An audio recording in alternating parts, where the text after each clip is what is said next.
बिस्मिल्लाहिर्रहमानिर्रहीम। इम्तिहानात करीब हैं और एग्ज़ाम फोबिया जनाब हमारे सर पर तांडव कर रहा है। अगर आपके इम्तिहानात में 1 महीना रह गया है या 15 दिन रह गए हैं, तो अब जो मैं आपको टिप्स देने वाला हूं, अगर आप मुझे गारंटी देते हैं कि आप इन पर अमल कर लेंगे, तो मैं आपको गारंटी देता हूं कि आप 80% मार्क्स बाआसानी हासिल कर सकते हैं। तो आइए शुरू करते हैं। तो सबसे पहला काम आपने क्या करना है कि अपना एक स्टडी प्लान बनाना है कि किस तरह आपने पढ़ना है। उमूमी तौर पर मेरे हिसाब से सबसे सही स्टडी प्लान होता है कि आप 3 घंटे पढ़ें और 1 घंटा रेस्ट करें।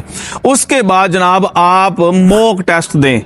उसके साथ साथ जनाब आपने जो सबसे इंपॉर्टेंट काम है वो ये है कि सुकून से कम 8 घंटे सोना है, क्योंकि नींद जो है ये बहुत ज़रूरी है। उसके बाद जनाब आपने रट्टे नहीं मारने, but try to understand the concept of the things. जब आप रट्टा मारते हो तो चीज़ें भूल जाती हैं, तो आपने चीज़ों को समझने की कोशिश करनी है।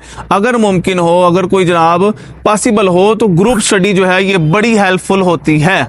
जो भी आपने पढ़ना है कोशिश करनी है कि 24 घंटे में उसको रिवाइज कर लेना, क्योंकि एक हमारी टेम्परेरी मेमोरी होती है, एक परमानेंट मेमोरी होती है। जब हम चीज़ को बार बार पढ़ते हैं तो फिर वो चीज़ हमारी टेम्परेरी मेमोरी से परमानेंट मेमोरी में सेव हो जाती है। आखिरी बात, अवॉइड डिस्ट्रैक्शंस। ये नहीं करना कि जनाब मोबाइल लेकर बैठ जाना है या मोबाइल साथ रख के, ना ना ना, आपने मोबाइल को बिल्कुल नेड़े नहीं जाना। जब पढ़ना है मोबाइल ऑफ कर देना है।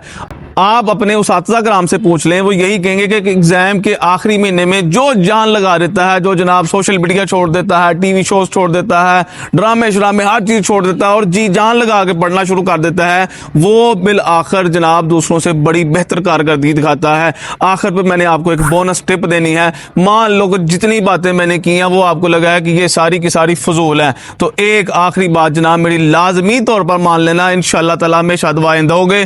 तो आपने करना क्या है कि जो आपके पास्ट पेपर्स हैं उन पास्ट पेपर को आप डाउनलोड कर लो या कहीं से हासिल कर लो और जनाब कोशिश करो कि उनको सॉल्व करो। वो जो अनसॉल्व पेपर है उनको सॉल्व करो, ताकि आपको पता चले कि पेपर में इस नोयत के सवाल आते हैं, पेपर का पैटर्न ये है। तो that's all for today. So nice of you. Allah हम सबको कामयाब करे। शुक्रिया।